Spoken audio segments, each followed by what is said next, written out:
What's going on, rock stars? Welcome back to another episode of the 1% Life. I'm your host, peak performance coach and trainer to the 1%, JoanieDhillon. Happy Friday, y'all. If you're listening to this episode today, Friday, the November 6th, well, happy Friday. I hope you had an incredible week.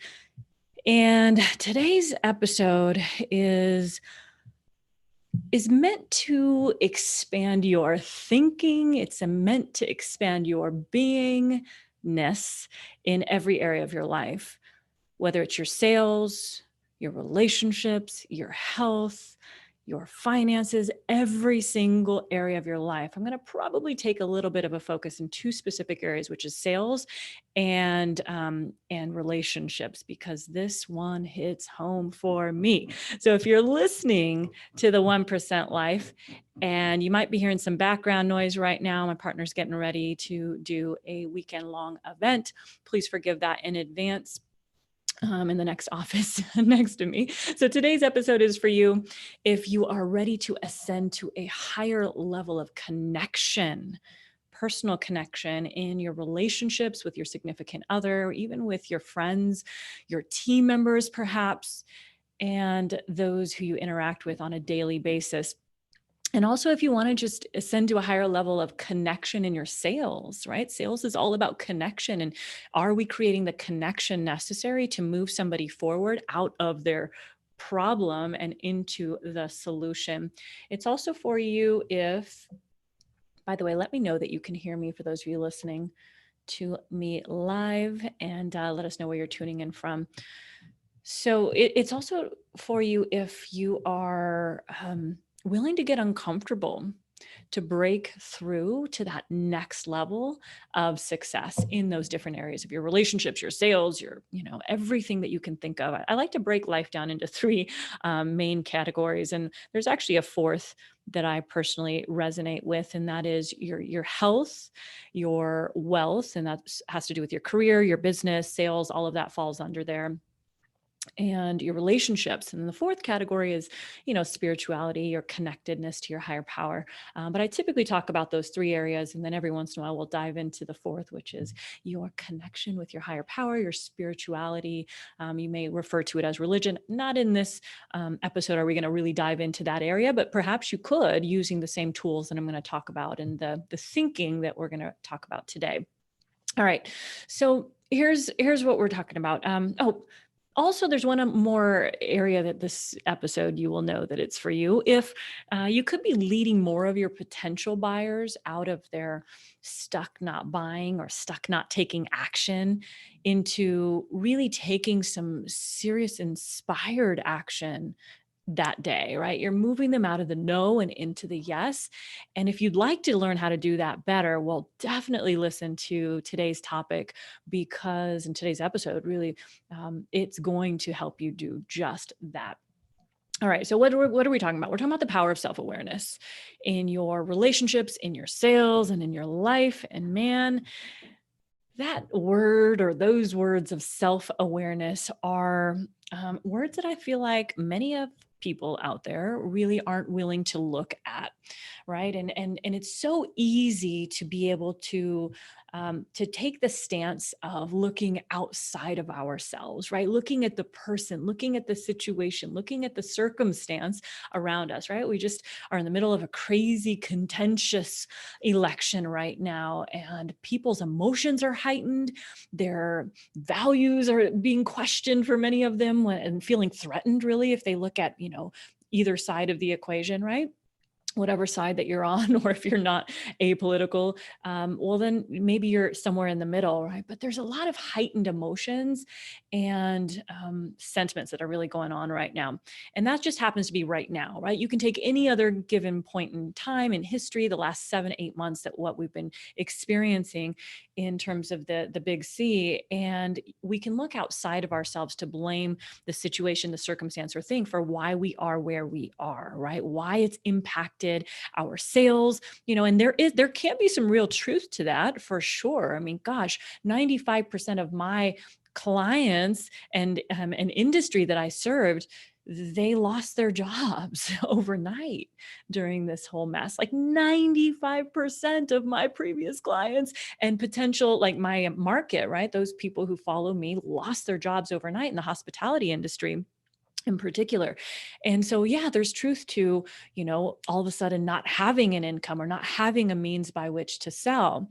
I was talking to a gentleman yesterday who said, Joni, 31 of us out in Aruba are technically on the sales line, and only 6 people had been called back. And he owns a real estate business as well. He says, by the way, if you want to go purchase in Aruba, apparently now's the time to go do so. And, real estate's just not moving. It's being stuck. It's stuck. It's not moving.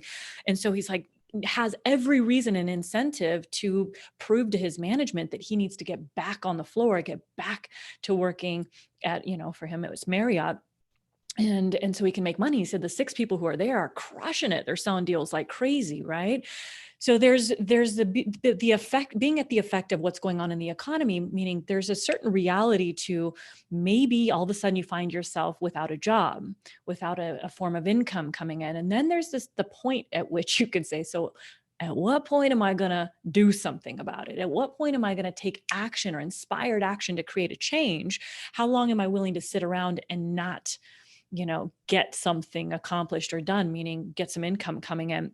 So what does that have to do with self-awareness? Well, the first, area that I believe self-awareness comes from is, are we willing to look at ourselves as opposed to simply looking at other people and what they have quote unquote done to us, right? Nobody's doing anything to us. We're experiencing their doingness through our beingness, who we are, the person that we are being in any given moment. And I got to tell you, I'm going to be a little bit, you guys know I'm pretty raw, pretty open with you in terms of what goes on in my life. Maybe some things I'll wait till I have passed through to communicate it to you, because it could just be really real. But right now I'm just totally talking about what just came up for me today. I had a real conversation with my partner today, and it was very uncomfortable. It was very uncomfortable. In fact, you can probably still feel, for those of you watching me live on my Facebook page, you're seeing the discomfort a little bit in me right now as I'm communicating this to you, which is the realness of this episode today.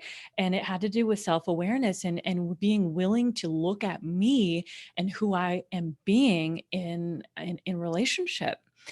And man, I got to tell you that it was a point of, there was a point in the conversation where I actually felt the need to acknowledge who I had been being, and that person who wasn't willing to accept criticism, who wasn't willing to accept feedback or introspection from my partner's perspective. It was, when I felt that, I immediately went into blame mode. Yeah, but you're doing this, and maybe not in that form, like yeah, but it was pretty damn close to it, right? And I realized, and I admitted this today, that it's hard for me to accept criticism from my partner and from my coaches, my mentors in the world. I mean, I don't care if, who the other person is outside, whether it's my, people who follow the work that I do. There's always criticism, oh, I can't believe whatever that people want to say. That impacts me zero. And if I'm getting constructive feedback from one of my coaches or mentors, I'll take it to heart, and it really, will move me to take action. Oh, for my partner is a bit different, apparently. And it came to my awareness today that I don't take criticism very well. And I immediately attack back out of defense, right? Like feeling like, and I communicate, I was like, I feel like sometimes I just can't do anything right for you. And wow, I'm admitting this publicly. That's so interesting. And so what I loved, and this is kind of what spawned this conversation today, was that not only did I have a moment of self-awareness and vulnerability and in looking at me in that moment of realness, of rawness, of like, you can deflect, you can defend, you can blame, or you can just take a moment and look at you. And I had to like shed my guard, you guys. I really had to just say, okay, it was probably one of the first times that I've really done this. I mean, maybe not the first, but one of the first times in this relationship where I was really willing to admit a serious, I don't think I would call it a defect, but an area of opportunity to change within me. And that was that I don't accept criticism well. And I do start blaming, like, well, you're telling me this, but who are you being, right? What about you? And then my partner said, he had a moment, he said, when you told me that when I do this, it makes you feel that way, right? Like I can't do anything right. Well, he said, I just took a moment and I went inside and I said, is this true? Is this true? And is this true? Meaning, do I do that? Could some aspect of my behavior be doing that and creating that reaction within my partner? Because he certainly didn't want that, right? But it was my perception of that thing, of whatever it is that he's doing, the comments, that is creating that feeling.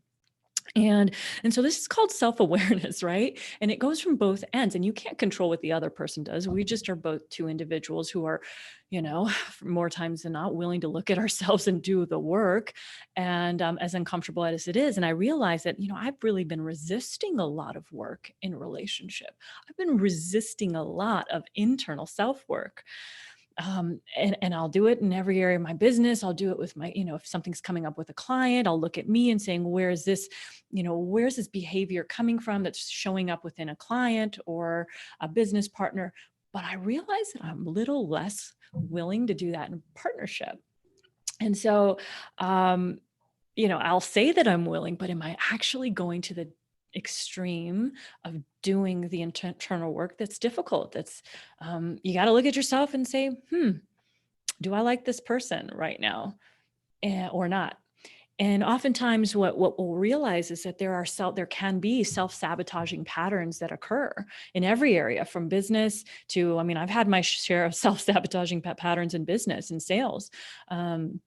Mostly, like fearing success and what that meant to me, to be successful, to be more successful than my siblings, to really feel that there was a weight on my shoulders of having to pay my team members salaries and have them be able to continue to provide for their families. Like, there was this initial fear that really was there. And it wasn't until I became aware of that through actually a mastermind that I'm going to be attending on Monday morning in Utah, where, the power of having a mentor, the power of having people around you who see things that you do not see. And when I became aware of that, I started looking at that and saying, well, who do I need to be instead? If this is the outcome that I desire, well, who am I being that's creating this current outcome, and who can I decide to be? And then doing the inner work of like releasing all the stuff that's created that baggage, right? That I maybe was carrying around with me. I was actually. So self-reflection in relationships is really important, because we don't make progress unless we're willing to look at ourselves, right? If we're waiting for the other person to change, then what happens is that, which I was doing in many ways, shape and form, that nothing changes, because it's that thing that's outside of you. Okay. I really want you to get this, and then begin to look at different aspects of your life, different areas of your life, your sales, your business, your relationships outside of partnerships, right? Personal, intimate relationships. And if we're waiting for something outside of us to change, another person's behavior, for them to show up in a different way, well, is that really creating a forward movement, or is it creating a stagnant, no movement? And is it even potentially taking you backwards? And the answer really is that it's keeping you stuck. And honestly, if you're not moving forward, guess where you're moving? You're digressing, you're moving backwards. And so we have to really be, if we want to progress our relationships, we want to get through, and you realize that sales is simply a byproduct of your personal relationships, the connection that you make, your interpersonal relationships, how you communicate, how things land with other people, the level of rapport that you build, the ability to take them from stuck not buying or stuck not seeing the problem to, oh my God, I get it. And oh my goodness, we have to do business with you today. Like, there's no option but to move forward. When you start to see all of this from a perspective of, oh my goodness, who am I being, right? Taking 100% personal responsibility in every area of your life, 100% personal responsibility, and stop blaming in every single area. It can be difficult to do. For me, the most difficult area is in relationship to do this in. And how we do anything is how we do everything. So really understanding that concept of, if I'm doing it here, where else am I doing it at? Right. And then being willing to admit to that, so that you can move forward as opposed to in the discomfort, in the, ugh, this feels not so good, right? It feels yucky. Yeah, because the thing that you want is outside of the thinking that created the current problem, right? Albert Einstein says you cannot solve a problem with the same level of thinking that created the problem. We have to get out of the box of our current thinking that created the problem, whatever it is, a sales problem, an interpersonal problem, a health problem, whatever the problem is. We've got to think from a different level of thinking that's outside of the box. And that thinking often is in the form of, well, who can help me solve this problem? Right? Who's the person that can help me crunch time and make up for, the inefficiencies or the deficiencies or the lack of knowledge that I may have? Who is that individual? And maybe in your sales or somebody outside of you that can help you in that area. Maybe it's working with a mentor or a coach. If it's in your relationships, maybe it's looking at that therapist or that person who can help you do the work. That if you're carrying stuff from, I realized, this came up for me. I won't go into the details of it. It'll probably come out over the next couple of podcast episodes, because I have a feeling that this mastermind I'm going to in Utah is going to bring out a lot. And you guys know I love to share my personal growth with you, because I feel that it helps you grow too. And it helps me to further install that new identity that I'm always in the process of creating. So, I think I just totally lost where I was at with that. And, I do recall now, it was really going back to an identity that I had created, and that I was really forced into when my mother passed at the age of 20. So for those of you who've been listening to this podcast for any length of time, about a year and a half ago, this journey began for me of really understanding the role that I'm playing in different areas of my life and my business and my interpersonal relationships. And that role that is directly correlated to me as an adolescent, as growing up and having lost my mom at the age of 20. So there's things that are opening up right now for me that I'm actually becoming really aware of that were not in my awareness prior. And so maybe that some of that will open up over the next couple episodes that you can find value in, or even relatability in for yourself, in terms of your adolescence, your childhood, who we are, those really formative years from the age of 0 in the womb to 7, even 8 years of age, where those imprint years where things are just, we're sponges, right? We're taking in everything at the subconscious level. And then from the ages of about 8 to, like the adolescent years, 14, 15, 16 years of age. And then there's, that the older years, of which for me was 20, not older, still to me, it felt like, I lost a lot and I was forced into a lot at 20, when my mom had passed, like having to step into a new level of identity from being the baby who was totally kind of spoiled and got everything taken care of for her. And I mean, not completely, but definitely to a certain extent. And then having to like step into taking care of my dad who lost his wife, his life partner, and making sure he was okay. So there was this conflict there, right? And why am I telling you all this? Well, number one, it's, it's to help you think of really, who are you being right now, right? Think of the biggest challenge or area in your life right now. Is it your sales? Well, who are you being in your sales? And what if you were to be getting feedback, right? What if we were to look at the criticism that we can be receiving? A lot of my clients are like, oh my God, my manager's telling me this, or my director is saying this about me, and they're battling it, they're fighting it, right? And I feel like it's them. They're not able to come on the tables and close deals for me. Okay. Well, I appreciate that feedback. And what if they were to not look at the words as criticism, but as feedback, right? As feedback. And then we go through our own, or they, and maybe you go through your own introspection process of, okay, so is there truth to this? Is there any validity here? Is this a potential, right? Could I actually be a person right now who's talking so much that like I'm losing the sale because I'm so unaware of my need to take up time, take up space in conversation, right? If someone tells you you talk a lot, you're probably doing that on your sales conversations, most likely, right? How we do anything is how we do everything. And this is a big problem that I see with people who are real talkers. It's like, you need to shut up sometimes.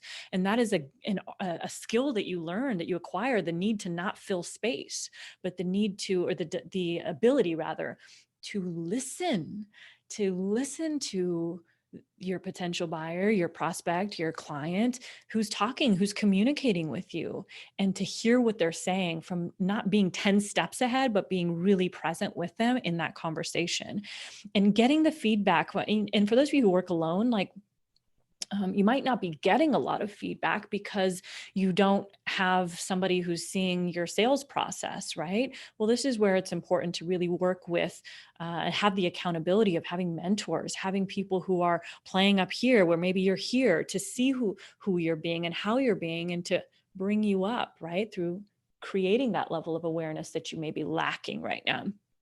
And one thing that you can actually do is to stop looking at criticism as criticism. What if you could start looking at it as feedback, right? Well, this is feedback. And if you're really on this path, which I believe that many of you are, and if you're listening to the 1% Life for any length of time, you know that it's about growing, it's about getting better, it's about always being on this path of excellence. And how can I show up in total excellence today and tomorrow? And man, I missed the mark today in this area or that area. And how can I just give myself some grace, forgive myself, and come back tomorrow and be that person who's that 1%, or be that person who connects with my clients in a way that nobody else can, be that person who's committed to their outcomes, their results that they desire, right? And then who do I need to be to show up as that person tomorrow, because I totally missed the mark today? Or who do I need to be to show up as that person in my relationship tomorrow, because I totally missed the mark today? Having that constant self-awareness is important to you. And if it's not important to you, I really recommend that it become important to you in every area of your life. And then, really looking at it as feedback, right? There's no failure. There's only feedback. You're not a person who's failed. You're simply collecting feedback and saying, okay, well, that didn't work. That thing that I said to that person created a certain response, and that was certainly not the response that I wanted. And changing the way that you communicate next time, right? Having that level of awareness and self-awareness to know that failed. Now I need to do something different next time. So what could that possibly be? Maybe I'm not telling them something, I'm asking them a question that leads them to that potential conclusion, or any, answer that you could then move forward from. So choosing to be at cause versus being at the effect of means you choose to take 100% personal responsibility for everything in your life, in your sales, your business, and your team, right? If my team does something, I could blame my team member, or I could look at me and the communication that I gave to have that thing done. And over time, if there's a pattern in the communication that's not landing, well, it's either me or it's something that's happening that needs to be, maybe that person's not cut out for that role, right? So, but still, it comes back on me as the leader of this team, as the CEO of this company. If one of my clients is just not getting the communication, or they're not getting an outcome, well, I always will look here first. Is my thinking supportive of them enough to get them that outcome? Or do I actually not have faith in them and not believe that they can do it, right? And if that's the case, well, I need to look at my own self-limiting beliefs in regards to that person and change that so I can be at cause for their results. And this is a constant process that we're looking at in our relationships, in our sales, in our business, in all areas of life, when you're truly committed to getting results, right? When you can be at cause for everything, have total 100% responsibility. You may not have, consciously done that thing to somebody that created that outcome, or you may not have been the cause of the economy or the election or whatever it is, but how can you be at cause for the result that you desire? How can you take action and be at cause for, okay, so now what? Right? And what if you didn't consciously create it, but you unconsciously created it for some higher purpose? That is what we want to look at, and stop the blaming, stop being at the effect of other people, other situations, circumstances, and events, and really start owning it. It's not easy. It is definitely something that needs reinforcing. It's a muscle that needs building. And even at times it can be difficult, as I shared with you today. Literally today, I had a breakthrough. It was like, yep, I blame. Yep, I deflect. Yep, when you come at me, I take it as a personal attack on my beingness, my who I am. And I know I'm a badass. And when you say those things, I feel defensive. And being able to admit that, was very uncomfortable, I'll tell you. But also allows opportunity and space for growth. It does. And I'm really excited to go out to my mastermind. 3 days in a beautiful 20,000 square foot home in Utah, so somewhere in Utah. in a log cabin with these world changers who are just most, top of their game in every area. I'm really excited for that. And guess what? Who I get to be? I get to be vulnerable, and I get to share where I'm missing the mark in certain places in my life, and and allow myself to have that level of self-awareness. And the goal is to be at cause for everything. It really is like, this is where I'm doing, this is what I'm creating, this is where I'm being, and allow that feedback to flow in, the feedback to flow in. And then what I do with that feedback is on me. Am I going to move forward with it? Am I going to look at what can be changed right now? What's the takeaway? What's the immediate implementable piece that I can take away and begin to change? And maybe it's more than one. And I encourage you to do that as well. So be willing to admit that you don't know everything. You don't know everything about that area of all areas of your life, right? And we don't know everything about, I know that in the past, I have sucked at relationships. I'm whispering it. I know in the past, I've been really great at many other things. And in the present, I am too. But there's an area of opportunity there to grow, to put not my business first, but my partner first. There's an opportunity for all of that. And it's uncomfortable because it's outside of what I know in many areas, in many ways. And it's just an opportunity. So I hope you got value from today's episode of the 1% Life, and in my discomfort and my vulnerability. I try to bring you guys as much realness and rawness as possible to help you look at your own lives and where you can improve. I'll tell you one last story, because my unconscious mind is revealing it to me right now. But I always remember the time where I was hanging out with, just this incredible, one of my closest friends in the world right now, Rhonda Swan. And, she's runs a multiple 7-figure year business, just a real powerhouse. And at the time, I really, I still look at her as a mentor. And at the time, we were somewhere, this was several years ago. And I remember having a conversation about something, and I was just complaining. And she looked at me and she says, "Will you stop complaining? You do realize that you complain a lot." You guys, you won't stop complaining about this. And it was such a dagger to my heart that I was like, what? I couldn't even believe that she would say that to me. But it was a moment of hearing those piercing words that pierced my heart and my soul, because I believed that I was the most positive person ever. And in that moment, it was like I kept perseverating on this thing and complaining. And then I realized I was complaining about something else and something else and something else. And when she brought it to my attention, it was like I've instantly wanted to get defensive. But in retrospect, I opened myself up to that feedback. And I asked myself, is this true? Is this who I am being? And is this who I want to be? And the answer was no, not at all. Yes, this is who you are being. And no, this is not who you want to be. You want to be somebody like 1%ers. Don't sit around and complain about shit. They get shit done, right? They make stuff happen. They work on solutions. They don't focus on problems. They see the problem and they jump immediately to solutions. And at that point in my life, I was really looking at the problem and exacerbating the problem and complaining about it and the people involved in it and the things and all. It's like, get out of it, get solution oriented right now and stop the complaining. And that was a real pivotal moment in my life. Always remember it. And it's a moment where if I ever catch myself complaining, I'll go right back to that moment, to one of my closest friends now in the world who called me on my shit and said, do you see yourself right now? Like, stop it. And she was making way more income than me at the time. And I got it. I was like, whoa. But initially it was hard and it felt difficult to hear because it threatened who I thought that I was. Yet it was how I was being perceived by someone else through, of course, their own filters and think that, their lens of the past and all the filters through which they perceive me as, which is still feedback. And if you get that feedback from more people than one, well, it's probably a pattern, and it probably means there's some truth to that, to look at yourself and then to change. Rockstars, I hope you enjoyed this episode of the 1% Life. I certainly did, and in all its discomfort and glory. Have a wonderful weekend. If you have not yet joined us in this upcoming, you might not even know about it. We haven't really been promoting it or talking about it very much yet.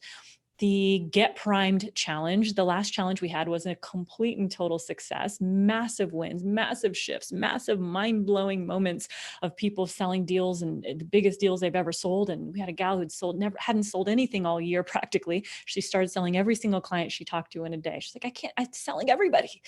And that's what happens when you get into a space that allows you to really tap into what's going on underneath all the stuff. And we talk about how you can begin now to understand the power of your subconscious mind and the role that it plays in every area of your life, specifically your sales, your businesses, and man, are you going to grow in every other area as well? So join us, go to getprimedchallenge.com. That's Get Primed, prime your mind. So primedchallenge.com. It's also in the show notes, and pass this on to anybody who needs some help right now who wants to rock out 2020. And man, I heard someone say the other day, I'm so ready to not give up on 2020. I'm not ready to throw the towel in on this year. And I said, great. So let's get to work. Let's get into action, right? And now you get to decide what those outcomes are that you want to create over the next less than 2 months of the year, and really go after them and be the person who gets that outcome. And that's what we talk about in the challenge. So go ahead and join us, getprimedchallenge.com. We'll see you on the next episode of the 1% Life. By the way, if you haven't listened to last episode, listen to it now. It will rock your world. And that's with Craig Ballantyne, your perfect day formula. Bye, everyone. Cheers.